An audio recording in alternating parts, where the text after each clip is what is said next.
এখন এখন যারা লেখে, এখন যারা তরুণ ওপিনিয়ন মেকার, হুম হ্যাঁ, তারা তো ধরেন ওই জাফর ইকবাল টাইপ গার্বেজ পড়ে না। জাফর ইকবাল যে একটা গার্বেজ, হুম মানে এটা তো বুঝতে সময় লেগেছে আমাদের এখনকার, মানে কতটা গার্বেজ হলে এই হুম মানে হুমায়ুন আজাদ এবং জাফর ইকবাল হুম। বাংলাদেশের মানুষকে ঘৃণা করার একটা কুল বানাতে পেরেছিল।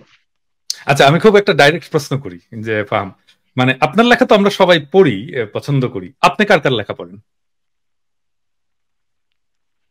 আহ মানে বাংলাদেশে নাকি, মানে বাংলায় না বাংলাদেশ, ইংরেজিতে? আগে বাংলাদেশে, আগে বাংলাদেশে, তারপরে আমি অন্যদিকে আসবো। আমার সবচেয়ে প্রিয় লেখক, মানে আমাদের বয়সীদের মধ্যে, হুম হুম হুম। আমি মনে করি যে আমাদের জেনারেশনের, কন্টেম্পোরারি, হ্যাঁ, আমাদের আমাদের জেনারেশন। আমাদের জেনারেশনের বাংলা প্রোজ আমার মনে হয় যে কিবরিয়ার চাইতে ভালো কেউ লেখে না। কিবরিয়া খুব ভালো লেখে। হুম। হ্যাঁ, কিবরিয়া কিবরিয়া খুব হচ্ছে কি ভালো। আমাদের আমাদের কিবরিয়া উপন্যাস জেনারেশনের, লেখে না কেন? উপন্যাস উপন্যাস লেখে না কেন? কিবরিয়া অলস তাই। হ্যাঁ, তারপর যেমন আসিফ সিবগাত ভুইয়া, হুম। আমি ফার্মলি বিলিভ করি ও যদি এই ইসলাম মানে খুব পায়াস মুসলমান না হতো, ওর যে sense of humour, hmm. It is unparalleled. মানে এটা আমি, ও বাংলায় সৈয়দ মুজতবা আলী লেভেলের ওর হিউমার, ইট ইজ আমি জাস্ট আমি আনবিলিভেবল। দুজনকে আমি পড়ি, তারপরে আর আর কে কে? এবাদ ভাইয়ের লেখা, এবাদ ভাইয়ের প্রোজ ইজ ফ্যান্টাস্টিক। ওর তো এবাদ নিজস্ব ভাইয়ের প্রোজ স্টাইল আছে, এবাদ ভালো লেখে। নতুন খুব ভালো এবাদের লেখে। সাথে আমি একটা এপিসোড করেছি, আপনি ফার্স্ট এপিসোডটা আরে দেখেছেন? আমি, হ্যাঁ হ্যাঁ আমি এটা দেখছি। আমি ওনার ওনার অনেক মতামতের সাথে একমত না, কিন্তু সেই সাথে এটাও আমি অ্যাবসলিউটলি বিলিভ করি যে ওনার মতন ভালো বাংলা প্রোজ খুব কম মানুষ লেখেন। ফারুক ওয়াসিফ সাহেবের লেখা আমার খুব পছন্দ। ফারুকের ওয়াসিফ গদ্য খুব ভালো। খুব ভালো। হুম। আহ, যদিও ওনার মতাদর্শের সাথে আমি আহ, একমত নই। তারপর তুহিন খুব ভালো লেখেন, চমৎকার লেখেন। তুহিন খান।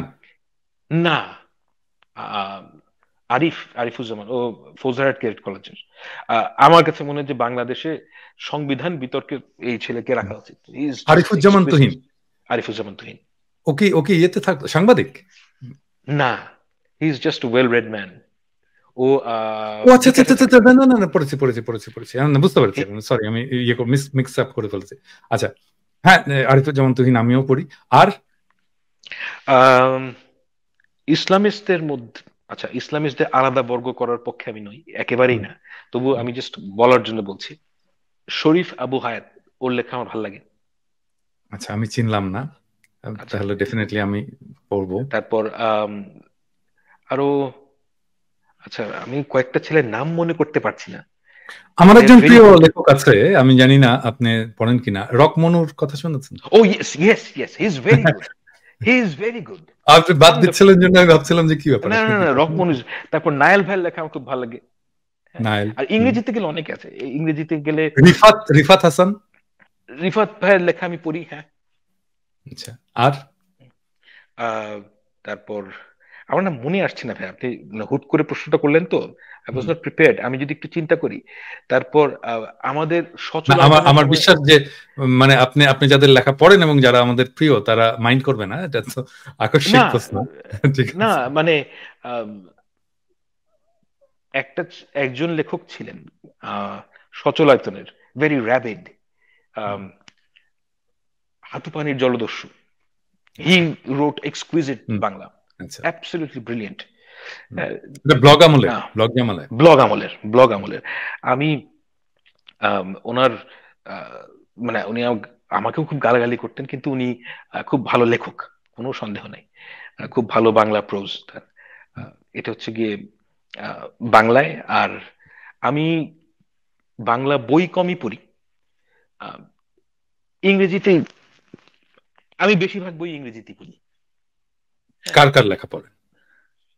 ও, এইটা বলা খুব ডিফিকাল্ট। আমি আচ্ছা, আপনাকে যদি আমি জাস্ট, আমি ডিফিকাল্ট জায়গায় যাচ্ছি না, ধরা যাক যে আপনাকে যদি ইংরেজি ক্লাসিক পাঁচটা নাম বলতে হয়, কোনটা কোনটা বলবেন? আইডিয়াস অফ কনসিকুয়েন্সেস, হুম হুম। উইভারের, এটা আচ্ছা। Absolute classic. তারপর থরোর উডল্যান্ড, সরি আমি জাস্ট নামটা মনে করতে পারছি না, I am very bad with names. Names, আচ্ছা হ্যাঁ, ঠিক, তারপর যেটা মনে আসছে সেটাই বল। আমি বিগ ফ্যান অফ নিটশে। হুম হুম তার স্পোক জরোয়াস্টার, এটা আমাকে ভীষণ ভাবে ওই বয়সে সাংঘাতিক ভাবে আমাকে এটা ইনফ্লুয়েন্স খুব করেছিল। সারপ্রাইজিং, এটা খুব সারপ্রাইজিং। আমাদের ওই যে চিন্তার ইতিহাস, আমাদের একটা পাঠচক্র ছিল, তো ওখানে আমাদের পড়তে হয়েছিল এটা। এবং টু টেল ইউ ফ্র্যাঙ্কলি, আমি কিন্তু এটা কিছুই বুঝিনি। তো আপনার সাথে একদিন বসতে হবে এটা বোঝার জন্য। এমনকি ইংরেজিটাও এত দুর্বোধ্য, হ্যাঁ, মানে মানে sometimes it doesn't make any sense. একটা সেন্টেন্স পরে এটা কি বলতে চেয়েছেন এটা বোঝাটাও আমার জন্য খুবই দুষ্কর। বাট এনিওয়ে, কোনোদিন আপনার সাথে এটা নিয়ে আমি বসতে কিন্তু পারলে। উর্দু পোয়েট্রির ব্যাপারে খুব আগ্রহী। উর্দু আচ্ছা। পোয়েট্রি আমার খুব পছন্দ। আমি বাংলা, আচ্ছা, আমাদের আমার খুব প্রিয় কবি আমাদের ইমতিয়াজ ভাই, হুম, ওনার কথা আমি বলিনি, ওনার কবিতা আমার খুব খুব পছন্দ। ইজ আ ভেরি ভালো গুড, লাগে। খুব ভালো ভালো লাগে, এই লিখেন। সময় ভালো করে। তারপর ব্রাত্য Raisur Bangla is very nice. যদিও আমি হুম। ওনার মতামতের ওনার লেখা আমার খুব মানে খুব সারবত্তা মনে, কন্ট্রাডিক্টরি মনে হয়, কিন্তু অ্যাট দ্য সেম টাইম ওনার যেই বাংলা প্রোজের উপর যে দখল, এইটা আনপ্যারালাল। এটা খুব ডিস্টিংক্ট। রাইসুকে নিয়ে অবশ্য আমরা আমরা একটা পুরো এপিসোড করতে পারি এটা। হি এটা ডাজন্ট মানে ডিজার্ভ ইট, মানে আমার রাইসু, কাছে, না না না না, মানে এটা আমার এটা কাছে না, আমি না ধরো রাইসুর আসলে কন্ট্রিবিউশনটা কি এটা নিয়ে আলোচনা হতে পারে, রাইসুর কবিতা নিয়ে আলোচনা হতে পারে। হ্যাঁ, যাই হোক, আজকে আমরা এই হতে পারে। আলোচনায় যাই না। মানে আমার ওইটা যখন বললেন তখন আমার আমার মাথায় যেটা চলে এসেছিল আর কি, যে রাইসু আসলে কোথায় কন্ট্রিবিউট করছে, হ্যাঁ, সোসাইটিতে, সেই জায়গাটা আমরা আলাপ করতে পারতাম। এটা আমি আজকে আলোচনায় আনছি।